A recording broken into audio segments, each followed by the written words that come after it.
Hello there, everyone, and welcome to the first actual episode of Radio Podfish. This is going to be something that I hope to kind of do semi regularly, where I just give long form audio content about my thoughts on things. Sometimes it might be an interview with my friends, seeing what my friends are up to, but other than that, I just want to give my thoughts on things. And right now, I want to talk about the whole morph situation, the Marvel, X-Men 97 situation with Morph, and more along the lines of a bigger thing of the fan base, the old school fans of Marvel being cast aside because we're apparently not inclusive enough. And that to me is just ridiculous in every way. You know, it amazes me how these same people who go around touting inclusivity and this, that, and the third, and how we're the bigots, we're the ones who would be attacking the mutants for what we're saying in regards to Morph. How they are also the same ones who will go after anybody, regardless of their race, who calls out this nonsense. It's like you go onto Twitter or X or whatever you call the site. You go to this website and you see all these people getting their panties in a twist because we're upset, or not really upset, even just more annoyed than anything else. I think most of us stopped being upset a long time ago in regards to this stuff. We've become numb to this type of behavior. It's normal for them. It's absolutely normal for them. And so we've just become numb to it. I mean, Az of heel versus babyface has a meltdown every few seconds. I like Az, but let's face it, he does have frequent meltdowns, and I agree with them, and they're entertaining. But for the most part, I think we've all become numb. It's annoying. It's tiresome. But I've stated on Twitter multiple times, these people that say these things about it being woke and stuff like that are correct. I've learned over the last couple of years that X-Men was always progressive, but it was never in your face about it. And I even had a back and forth, not a back and forth, but just really, I made a comment on one of my friends' pages when they were talking about this. And an animator who has probably will never respond to me, and that's fine, whatever.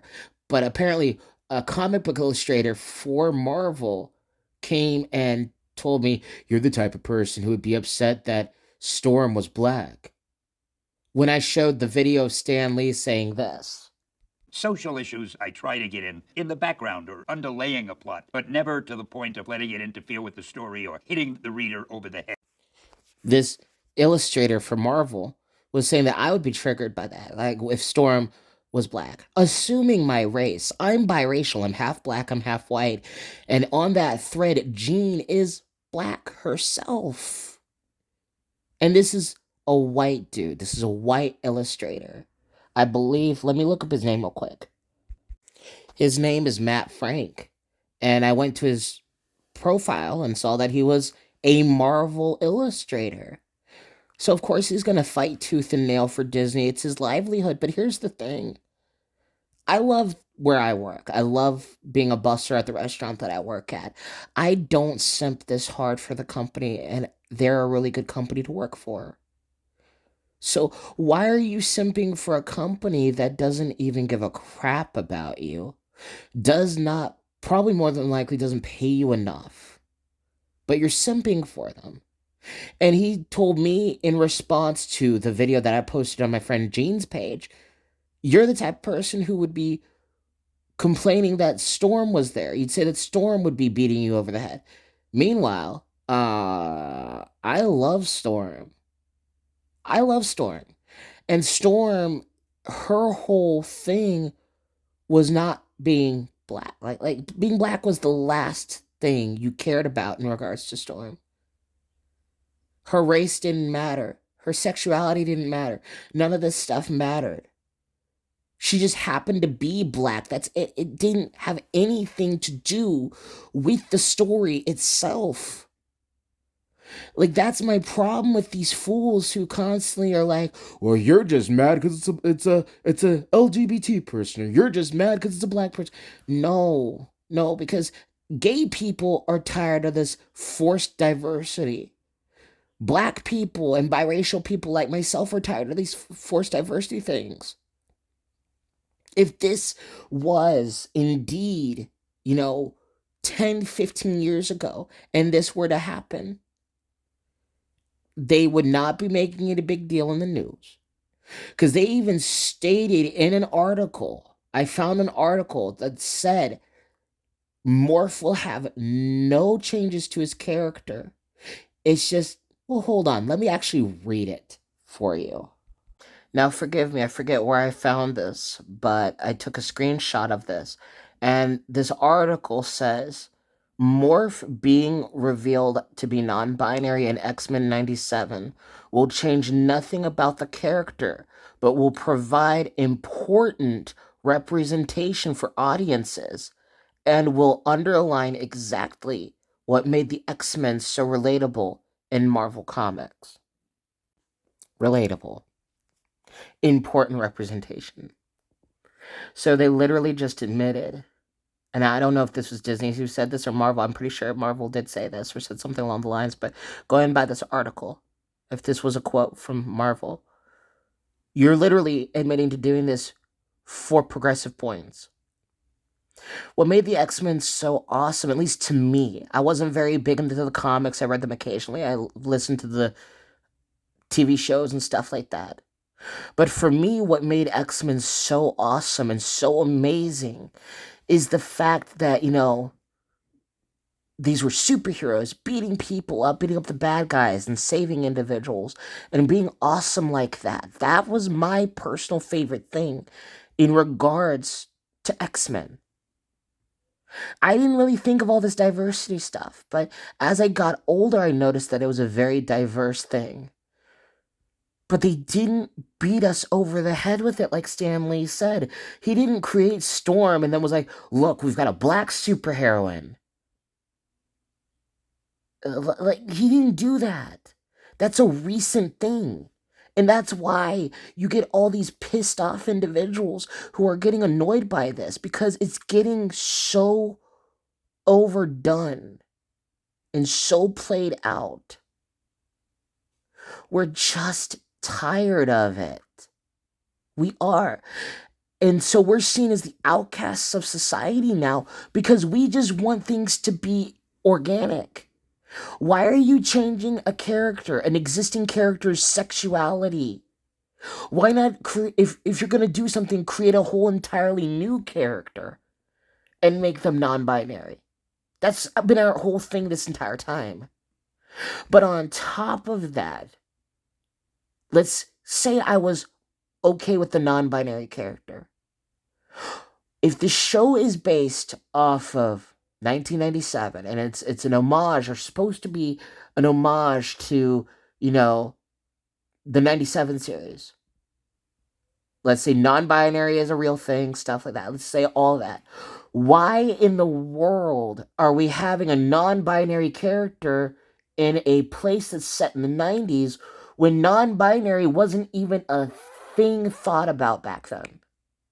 Nobody knew about it. They knew about gender fluidity, sure, but non-binary wasn't even a thing, so why in the world would non-binary be a thing now? In a show that's supposed to pay homage to that. I'm taking away the whole, non-binary argument, and I'm just going by logically. Why would that be a thing in a show set in the 90s? It makes no sense to me whatsoever. Or anybody else who gets annoyed with this. It just doesn't. Yeah, we're the crazy ones. I will admit some people are going a little overboard with the anger, but still, that's their thing. That's their style. Cool. But you can't blame us. And then you have Gizmodo, who made an article stating this. Gizmodo. Gizmodo stated this. X-Men 97's take on Morph is already making bigots mad. Like, And you wonder why we don't trust journalists anymore. You wonder why. That's their headline. That's Gizmodo's headline. There could have been 100 different ways you could have written that headline, but no. Because here's the thing. They know there's money in this. So Gizmodo is trying their best to latch onto the teat of Disney as much as humanly possible. That's what they're trying to do. And under that, it says Marvel's animated reveal of the beloved X-Men cartoon is bringing back a very special mutant with a few changes worthy of the mutant metaphor. Like, I have a headache just reading that. X-Men 97's love letter continuation of the original X-Men animated series. Note, continuation. So if it's a continuation, why is there a non-binary character there? Take away whether or not you agree with non-binary, don't agree with non-binary, any of that stuff. If it's a continuation, why is non-binary a thing? It was not a thing in the 90s. Continuation of the original X-Men animated series is not just a chance to revisit the world left behind by this particular take on Marvel mutantdom, but incorporate more ideas and interpretations of the metaphor mutant kind has provided across decades of comics. This is, of course, already getting the series flung into the meat grinder of the culture war. Yeah, because that's all Disney knows how to do, is fling themselves into the meat grinder of the culture war. And you know what happens? The people they pander to hardly watch this stuff. And then their original fans, the old school, the OG fans, they leave you because they don't want to hear any more of what you have to sell them. They don't trust you. So you're not going to make your profit because nobody's going to want this. Because do you really think that these pandering to the Twitter audiences, the Twitter crowd, the Tumblr crowd, do you really think they're going to watch this show and they're going to turn up in droves? And even if they do you really think you're going to make a fraction of what you would have made back? No. After yesterday brought with it the first look at X-Men 97 in action, we also got to learn a bit more about one of its more fascination illusions. I cannot pronounce that word. I'm gonna spell it out. I'm a dum dum. Fascination. Inclusions on the X-Men team. The full-time return to the animated fold for shape-shifting mutant Morph. He was introduced as a minor character in the comics as Kevin Sidney, aka Changeling. That's who he is! Changeling! I've heard of Changeling, and this makes me even more angry. Changeling, with that code name tweaking to Morph for TV due to an alleged copyright concern with DC Comics, which used Changeling code name for Teen Titans, Beast Boy, and was brought into the world of, X-Men animated series. He skyrocketed to popularity by, immediately dying. Just as Thunderbird, it's just going on and on about it. Let's just scroll down and continue reading. Morph has undergone some pretty radical changes in the decades between the animated series and 97, adopting the pale, hairless, blankly featured visage that the character was given when an alternate version of the character inspired by the cartoon series. A new preview from Empire Magazine. It was also confirmed Kevin will now identify as non-binary in the new show.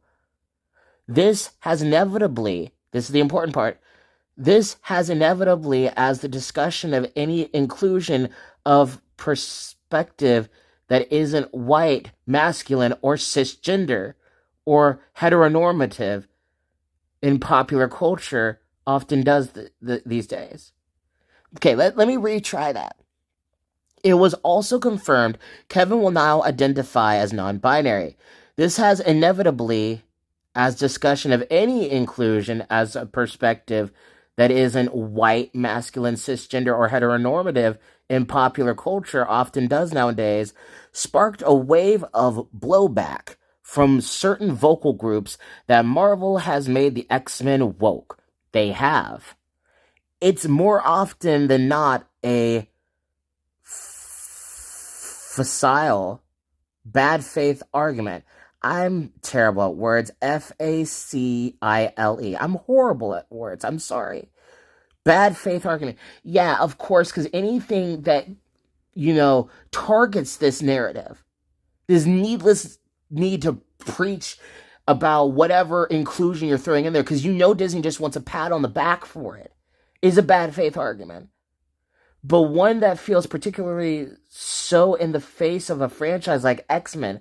The mutant allegory has been a stand-in for a large variety of minority causes since the inception of the X-Men, from political thought to racial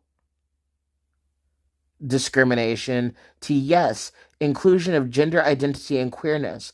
Some of these allegories work better than others. Race always has been fraught lens for the mutant metaphor, in particular, especially as more and more non-white mutants have stepped into the spotlight, perhaps best emphasized in the infamous moment in the 1992 storyline, God Loves, Man Kills, where Kitty Pryde uses a racial slur to draw equivalence to being called a mutie.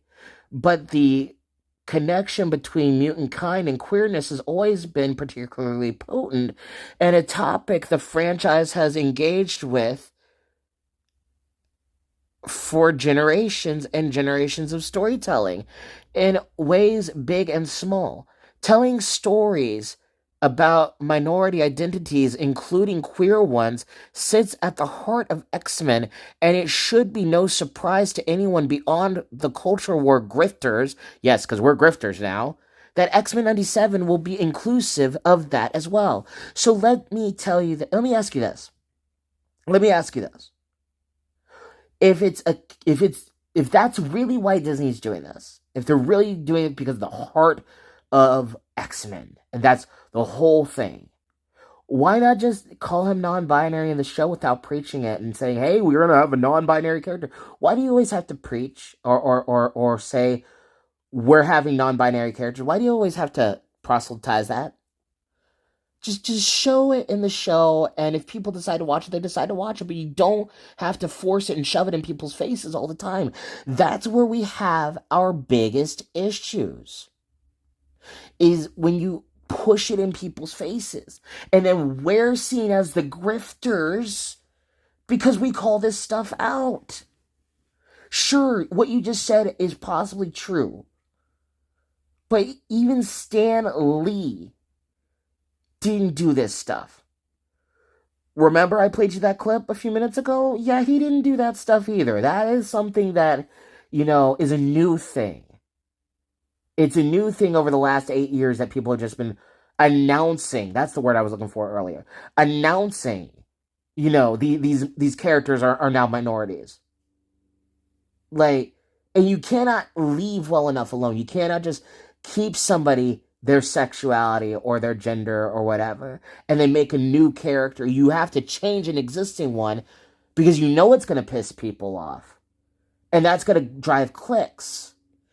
And that's what pisses us off. There are indeed potential criticisms to be made of making Morph a non-binary character, largely in the decision to make the most explicitly othered character on the team with a visible mutation aside from Beast, although Hank's mutation is often presented as amplifying a mask-presenting form, adopt a non-binary identity rather than just simply including more human or otherwise mutant non-binary characters. You just proved my point. That's our entire criticism. Sure, we might not watch the show. Sure, we might laugh at it a little bit. But the fact that you're announcing that he's non-binary or just not making a different character that's non-binary, that's where we get annoyed with it. Even Clownfish TV, who is more open with non-binary than most of us critics are, even they have said, just add a non-binary character. Just do that. Why can't you just do that? Why is it so difficult for you to do? I, Star Wars faced similar dilemma in introducing the first trans-identifying Jedi in the alien bond pair Terrace and Carrot, or Ceret, Ceret. I'm terrible with names. In its High Republic comics. I mean, I'm pretty sure the High Republic had a lot more critics than just that. I think it was just a trash comic book series all the way around. Um, but just as that move inspired the introduction of more queer characters beyond this first step into their fiction, hopefully Morph is just the first step in introducing the larger queer world that is such a vibrant part of the mutant community in the comics and beyond. We'll find out when X-Men 97 hits Disney Plus March 20th. So Gizmodo, who is openly progressive, is basically just saying, oh, if you disagree with what we have to say, you're a grifter. If you have criticism of what we have to say, you're a grifter. And that's why I'm saying we're seen as outcasts. Anybody who's getting tired of this, LGBT or otherwise, who's getting annoyed with this, we're seen as grifters. They had an entire scene in X-Men that was based around Christianity. Like, listen to this audio. All are reasons to be thankful. What about the monastery? A great tragedy. But it was only stone and mortar. The foundation God has built in our hearts can never be destroyed. Man, I don't get you. Here, I've marked a few passages you may find rewarding. Remember, Herr Logan, different eyes. Ah, Perry. Back in a civilized world. I don't know. Those quiet little monks were starting to grow on me. Face it, Shell. Those monks kid themselves. We on our own in this world. Life is random. Deal you a full house or a busted flush. What'd I say? What if he's right? What if there is nothing else?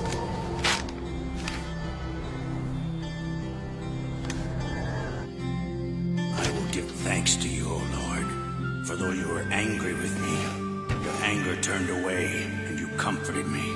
I will trust and will not be afraid. Like, they were very open with Christianity back then. I'm not saying they were Christians, but they had those themes in some of their shows, some of their episodes. So, if that was done today, these same people that are saying that everyone's a grifter, everybody's upset, everybody's ridiculous for being mad about Morph, these same people would be extra pissed off if they were to explore Christian themes in the continuation of the series. Like, will they continue that whole arc of Nightcrawler and Wolverine finding God? Nope. I can just assure you right there, they will not. If they do, I will be super surprised. So, we're the weird ones, the weirdos, the outcasts for just wanting things to be consistent in a show that's a continuation of an older series. How does that make any sense, guys? Like, really, how in the world does that make a lick of sense? It doesn't. At all. These people are ridiculous. You know they're ridiculous, and I know they're ridiculous, but they don't give a dang. They don't give a dang of how hypocritical they are. Because if you were to change something about their favorite character, anything at all, they would lose their minds the same way they're claiming we're losing our minds. It's very obvious and very apparent that that's what would happen. And, fine. But instead of adding new characters, they have to change existing ones because they know if they add new characters to the story, those characters won't do as well. They just won't. They won't do nearly as well. So they change existing characters. They change existing characters in hopes that we won't find out and notice it. But then they broadcast it and announce it to everyone, thus making fans of the original series pissed off. And it didn't happen organically. Because the character's not going to change. It's just important representation, whatever the crap that means. Whatever the crap that means. They're all for inclusion unless you're a straight Christian male. Like, seriously. And it's getting old and it's getting ridiculous, but that's where I'm going to end this first podcast episode. I'm just easing my way into it. I know this is a 30-minute episode. I'm just easing my way into this stuff, talking about things that I find interesting and I want to talk about. Hopefully you enjoyed this. Hopefully you found some entertainment from this. I'm new to this, and right now I'm just using my video editing software on my phone to, get this out there into the world. And hopefully I can figure out more stuff to talk about. This was not scripted. None of this was planned out. I wanted to talk about it, and I wanted to state my piece on this whole thing. LGBT people are annoyed with this. Minorities are annoyed with this, but if you are a black person who's annoyed at things constantly being race swapped to a black character, or you're an LGBT person who's annoyed with the straight people becoming gay for literally no reason whatsoever, you're just seen as a grifter in the eyes of groups like Gizmodo. You're a grifter.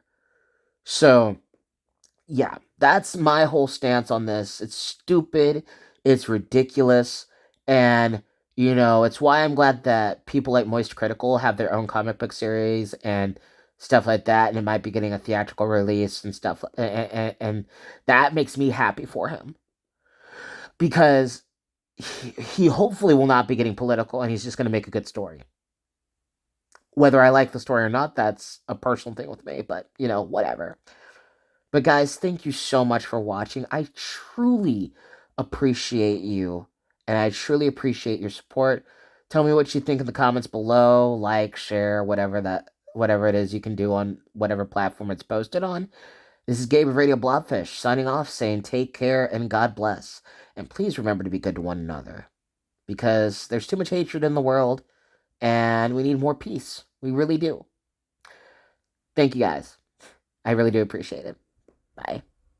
Oh, and if you have any topics that you want me to cover or talk about, please feel free to leave them in the comment section below if this is posted on YouTube or wherever you are able to comment. I love hearing from people, and I love getting ideas because I have really bad ADHD and it's hard for me to keep up with crap. So give me an idea, shoot me a link, whatever, and yeah, I hope to hear from you guys. Thank you guys so much. Hopefully you guys have a wonderful and blessed day, and I will talk to you later. Bye. Oh, one more thing. Do you like the name Radio Podfish? I kind of came up with it as a pun because I go by Radio Blobfish, and I'm calling it Radio Podfish. I thought it was kind of a cute name and such, and stuff like that. Tell me what you think about it, please. Thank you so much. I'm done now. I'm done. Bye. Man, I hate having an ADHD brain. I also want to hear from you if the audio is okay. If everything's cool and everything's kosher. Because I'm doing all this from my Galaxy S22. The audio's from my phone, and the editing and everything's on my phone and all this other stuff. And I just want to know if you like it or not. Alright, I really should be done now. I apologize. I have ridiculously bad ADHD. Alright, but hey, it at least proves that I did not script a dang thing. Bye.